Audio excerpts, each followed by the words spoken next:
Welcome everybody to another episode of HomeKit Insider. If you are listening to this right now, you have very good taste in podcast.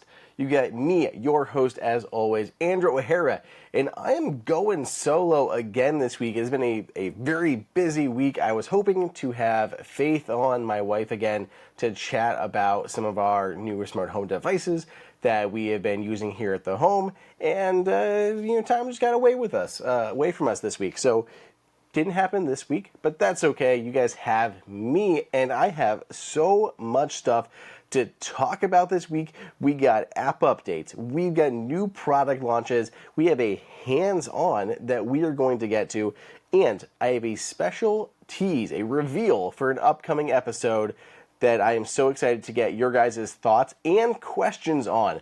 So if you want to learn more about that, make sure you stay tuned to the end, or just use the chapter markers and skip your way there.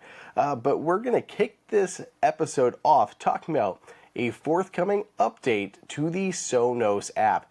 We talked about Sonos speakers quite a bit on this show, and Sonos has announced a brand new version of their app that will be releasing on iOS starting on May 7th.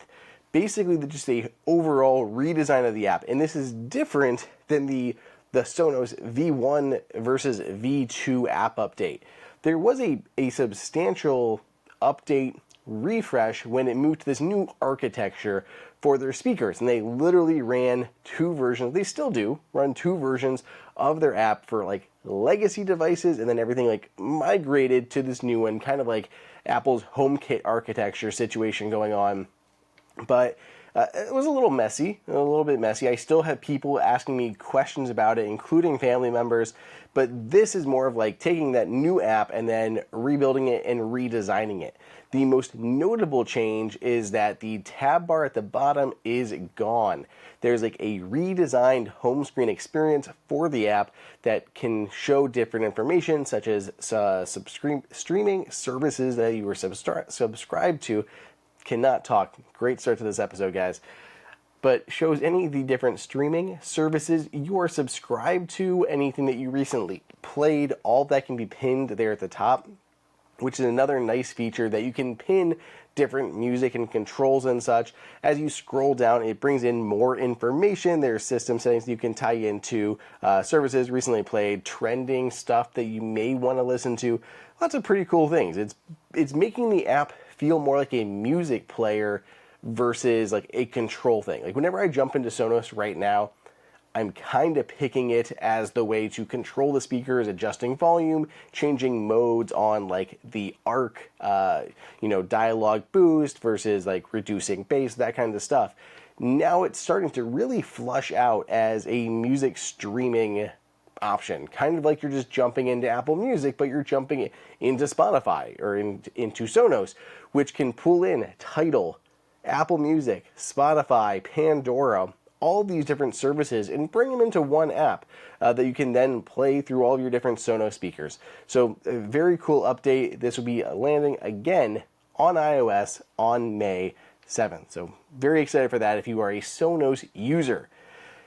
I wanted to revisit something from last episode. I did have somebody write in who had looked at the air purifier that we had talked about, and I was not 100% on how it was connecting. But they wrote in and said that basically they were looking at the speaker or the purifier, and there was like some lines there that definitely looked like Wi-Fi lines. So that's what I'm going with. If you are curious, I'm pretty sure it connects over Wi-Fi. If you want to learn more about it, check out last week's episode. We have a new presence sensor hitting the market. This is from Meross. Meross was one of the first companies to launch Matter products, and they still have a lot of very low-cost options. And now this seems to have leaked. So this was reported up on HomeKit News, and it is a new presence sensor that was revealed on the CSA website. The CSA, if you're unfamiliar, is the governing body of Matter, and we've had them on the show multiple times to talk about how great Matter is, but this will be a Matter presence sensor. Now what's kind of cool too is it seems like there's actually multiple sensors in this. So there's a presence sensor a motion sensor and a light, an illumination sensor within this one singular body. Now the picture that we see here, it's kind of like angled up. It's a large rectangular body. I say large, but that's relative. It looks like it's only maybe a couple inches, but it's a little rectangular white box with a circle half globe near the top that's assuming the presence sensor there. And then it is on like a little stand, so it could lay flat, but it's like propped up and angled, so it's angling into the room. So very interesting. So according to the website, it is using millimeter wave Doppler radar technology, which is the same thing found in the Aqara FP1 and FP2 presence sensors. So very interesting here. I'm curious at how this thing is going to be priced. The Aqara one is very cool, but it's very expensive. It does a lot of really neat things, the way it's able to be split into multiple virtual sensors that you can then tie to their own automations, and all will show up in the Home app.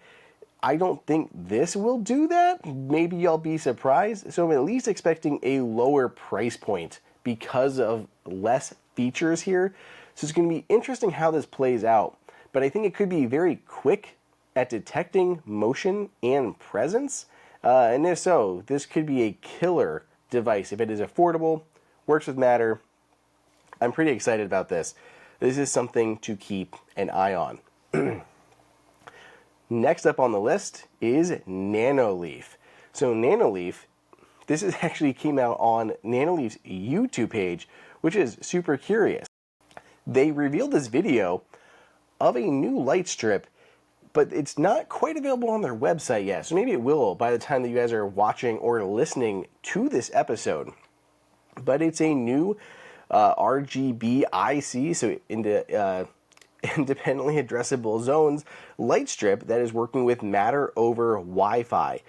All cool things that we like to see. It is independently certified for Apple Home, no thread, Matter over Wi-Fi. Pretty good specs here as far as I'm concerned. So it looks like it's about a 16 foot or 5 meter in length. It has 60 LEDs. You can increase up to 300 LEDs by adding more together here. There's cutting lines every 6 LEDs, so you can trim it to size. So you're putting this in cabinets, anything like that. There's a new controller. Nanoleaf always builds in these controllers onto a lot of their lighting products, so it gives you physical controls that you can use to adjust them, which also has features like music mode alongside brightness, color options, all of that. But it looks pretty solid. I mean, I'm always a fan of the Nanoleaf tech, Nanoleaf gear here. So this looks like a very interesting option to consider if you're looking for a light strip. Nothing really, bad to say about this. We'll see what the price is, but this is part of their Essentials line. For some reason, this feels familiar. I feel like I saw this at CES, and I'm not 100% sure.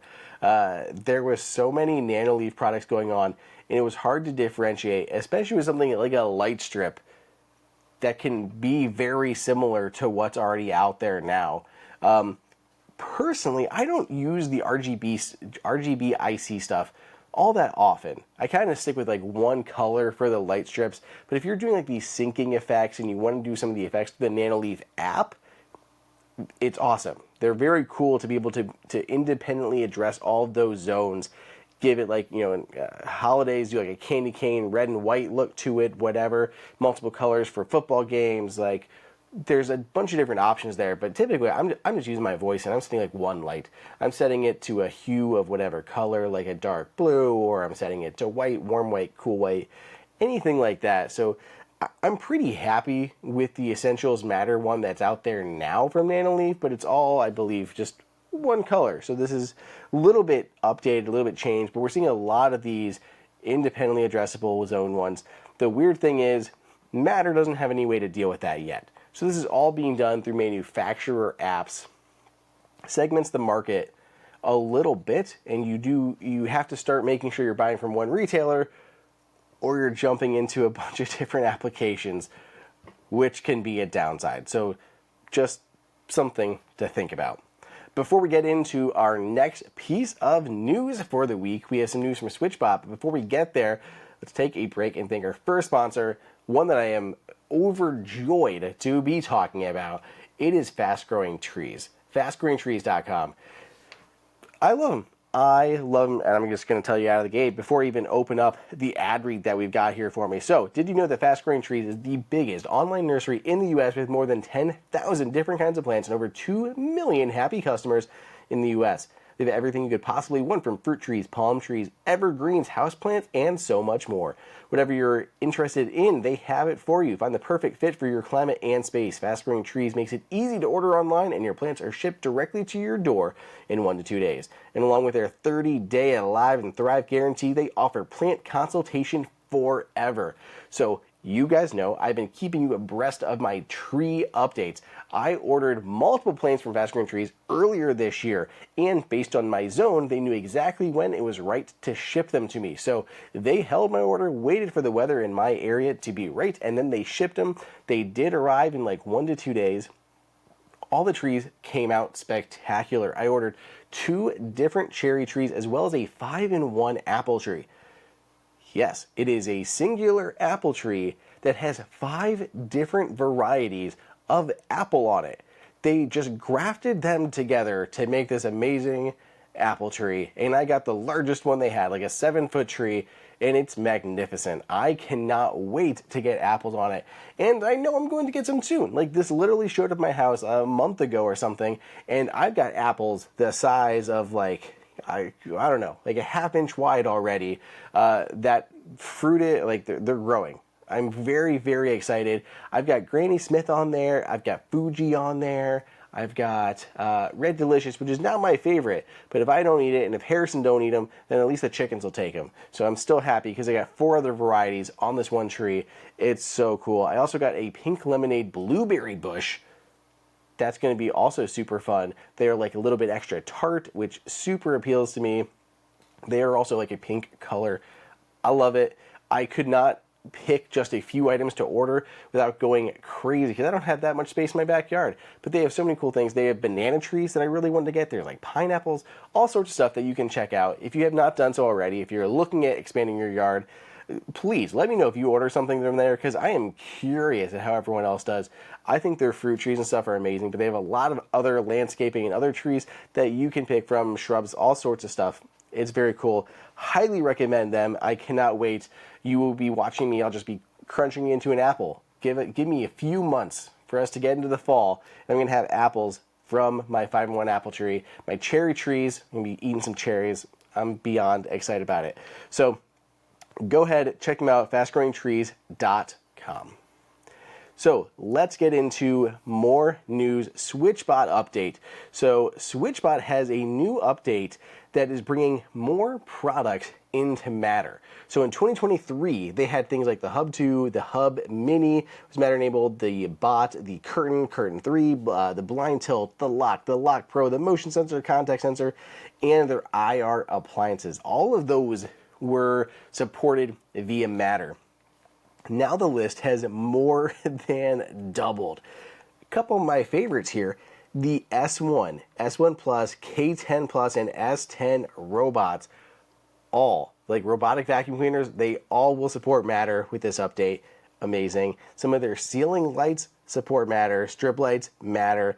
They have outdoor meters, there's a evaporative humidifier, a battery-powered circulating fan in Matter, which means in HomeKit. These are really cool updates. I am very happy about this. I'm probably gonna be expanding my Switchbot lineup quite a bit because of this. So I'm very happy about it.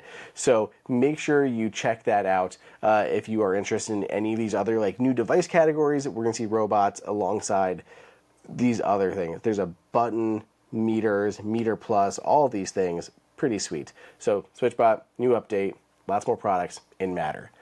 What's curious, I'm still waiting for, there was a whole discussion on the episode with the CSA on when we're going to get things like the robotic vacuum cleaners in the Home app, because the Matter 1.2 update brought a bunch of new device categories, including robotic vacuum cleaners, yet they're still not supported in the Home app. We're seeing devices launch like the Roborock S8 Max V Ultra which I'm going to talk about in another episode.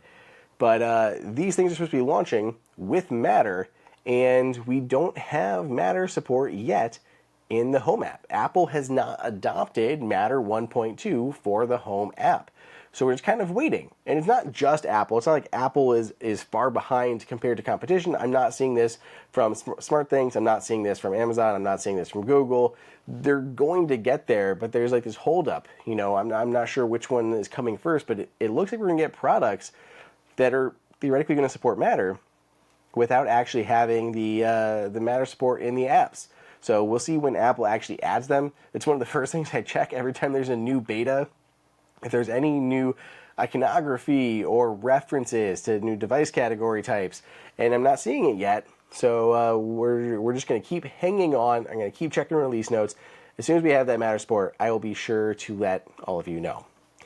So one more bit of news for this episode before getting into a hands-on Satechi. Another week, another Qi2 launch. These were revealed at CES 2024. Satechi has two Qi2 chargers that it is finally getting ready to ship or is already shipping. I believe these were launched on the 25th. So, you know, we were looking at the 29th for the drop of this episode. These should be out there by now. So there's two different models. There's a 3-in-1 as well as a 2-in-1. The 3-in-1 will charge your iPhone, your AirPods, and your Apple Watch all at the same time. 2-in-1 is going to give you two. It's going to give you iPhone and I believe your AirPods or the secondary Qi charger. So 2-in-1 for that one. These are using fast charge Apple Watch pucks. So if you have like the Series 8, 9 Ultras, you're going to get the fast charging on there. Price-wise, you're looking at $129 for the 3-in-1 and $79.99 for the 2-in-1. So decent prices here. These are also made out of 97% recycled aluminum, and they're using scratch-resistant vegan leather for the pads at the bottom. But what is really cool about them is the fact that they fold. These will fold completely flat. I guess completely, it was relative, but they'll fold flat so you can tuck them into your bag, like a little pocket, anything like that, and bring them with you. I think that's super valuable to be able to make these portable while not being as compact as some of the other ones. But if you have like charging trees, you know, this is the one we just looked at from Mophie a week or two ago. It's quite big. This is not something I would ever take with me. These from Satechi would allow you to have a very similar form factor on your desk, but then take it with you. So it's kind of like a win-win situation. The downside is you have a bit of a hinge there on the bottom, which I think pulls away from the aesthetic a little bit. But what you're going to do, that's a little bit of a downside to go along with it. But I don't think the price is bad at all. $129 for the 3-in-1, $79 for the 2-in-1. So if you're interested, there are links in the show notes. I did just go and check the site, and they both say they are unavailable. So maybe they sold out already, or get more back in stock. We'll see. So I have a hands-on. If you're watching the video portion of this, there's such a cool effect. And I'm just going to hold it up a little bit into frame for anyone who is watching. But before I get into this hands-on, let's thank the second sponsor for this episode. You guys know them. It is Shopify. Shopify. There's hands down my favorite platform to build a website on. So no matter the size of your business, Shopify has something that's going to work for you. Whether you are just starting out or whether you are a very large established company, Shopify can help you do more online with your web store. Now that works not just with like physical goods, it can cover basically anything. You got, digital goods, that's great too. Shopify can handle all of that. Need to do gift cards? Cool, Shopify's got you. Doing pre-orders and you want to take like a down payment before doing the rest, Shopify's got all that too. They take care of basically everything for you. So, Shopify is the global platform that helps you sell at every stage of your business. Whether you're selling security system or market memory module, Shopify helps you sell everywhere, from their all-in-one e-commerce platform to their in-person POS system, wherever and whatever you're selling, Shopify has you covered.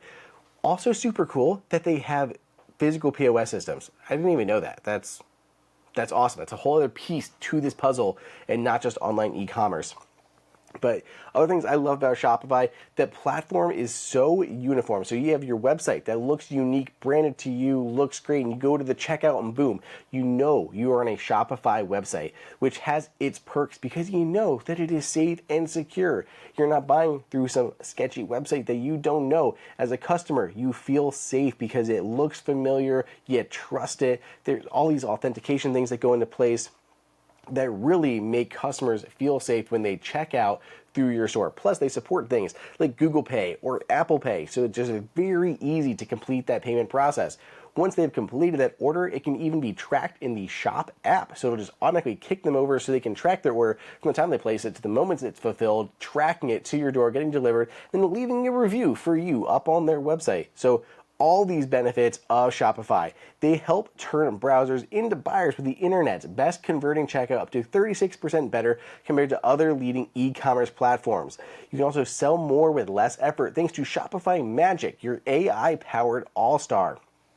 Shopify powers 10% of all e-commerce in the US, and Shopify is the global force behind Allbirds, Rothy's, Brooklyn, and millions of other entrepreneurs of every size across 175 countries. I legitimately love Shopify. So you guys know this. You've heard me talk about them before. I cannot say enough great things about shopping with websites that use Shopify and how easy it is to actually implement. So sign up for a $1 per month trial period at shopify.com/HomeKit, all lowercase. Go to shopify.com/HomeKit now to grow your business no matter what stage you're in. Shopify.com/HomeKit. Okay. Pretty cool thing here. This is exciting to me. This is called the Moss Air, which is a purifier slash gadget slash humidifier. It does a few things, but this is the gist of it. If you're looking at the video, you're going to see what this looks like. So I want to turn on this really cool effect. It's going to hit on. There's little capacitive buttons on the top. I'm going to hit on, and let's see if it does it right away. Oh yeah, there it is. So basically, it's like these ionized mist, this vapor that is going into the terrarium. So this is like a terrarium mode first. It has a full layer of this moss inside of this kind of tank, and it's beautiful. There's a light from the top that glows down, lights up the moss, and this is actually removable. This is a front piece that comes off so you see it, and all that vapor just disappear into the room. But this is in terrarium mode, so you can use this solely as a terrarium. There's a built-in water tank, so along the back you can see how much water is in there. You can remove it. There's a piece of cotton that kind of goes up to suck up the water, and then it's dispersed into the air and this mist. You can turn on or off through those capacitive buttons at the top. There's also a light that you can use to turn it on and off, so there you see it on and off as far as the light goes. But I love this little simple control, this little mechanism. They use a little metal ball bearing, and it's held in place magnetically, and as you move it, it's what changes the mode. So right now, I'm using it in terrarium mode. So it's filling up the front chamber with all of the moss with this extra mist, increasing the humidity, allowing that live moss. That moss is alive. It's basically watering that moss and keeping it humid in a very comfortable environment. But if I move the ball forward, it just slides forward on the top here. A little awkward to do. I'll try and watch on camera. It snaps into place, and it'll start to push out the humidity on the top instead. So instead of coming into the terrarium, boom, it'll fill your room with that extra humidity. And it's like that cool mist. It's very similar to ones you'd see from any of the other air purifier or air humidifiers on the market. And then when, like, okay, it's humid enough, I can just cover it back up again. It'll go back into terrarium mode and continue to just humidify the moss that is living inside of this thing. I think this is very cool. As far as like the efficacy of the device, I don't know if I believe, like how much I believe it's using as like a filtration device. Like a lot of this is talking about the Meross is able to act as a filter to help clean your air, and I'm sure that's true to a degree. But I'm not expecting the amount of Meross that's in here to be doing a substantial amount to clean the air in my home. The Meross is just, to me, it looks beautiful. It looks really nice. I love the appearance of this. I have the black one if you're watching, but they also have a white one too that you can opt for. It powers over USB-C, so you can just leave it plugged in, but if you're moving it around, like if I bring it down into the studio, battery powered. It actually is running off a battery right now, ionizing all of this and increasing the humidity. So it's pumping that in there, and it's still escaping through the bottom, like there's still some holes. But this is awesome to me. The humidity, though, I think does do something. It's pumping it out very similarly to like the VocaLink ones and many of the others that I have seen, but it's going to be better for a small space. So putting this at bedside, putting this on your desk, I would think that's the way to go. Like, I'm not expecting this to humidify my kitchen and living room or these larger spaces. I don't think it's going to do enough to circulate that air and really drastically increase the humidity in a room, at least not that I've noticed. I just think this is a very cool piece of like artsy tech that you can put in a space that looks nice, is peaceful, has a really calming light to it, and has some practical purpose. You're literally growing a plant in the front that can potentially help with the air, but you're also adding in this humidifier that's going to be nice.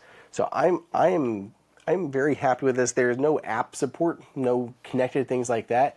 You don't need to connect it to a smart plug to control this. It has that really unique little ball mechanism right there on top that you just slide back and forth to control.